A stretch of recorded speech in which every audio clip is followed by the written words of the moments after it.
How sharks maintain social groupings or communicate was thought to be largely body language and possibly through chemical signals, but for the most part has been a mystery.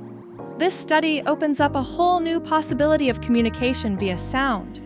As the animals got used to the daily experimental protocol, they then stopped making the clicks altogether, as if they got used to being in captivity and the experimental routine.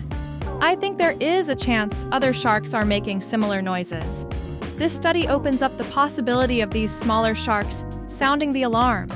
While we really don't know if the sound produced by the rig sharks was simply a byproduct of being handled, it does open up some new questions, possibilities, and avenues for future research.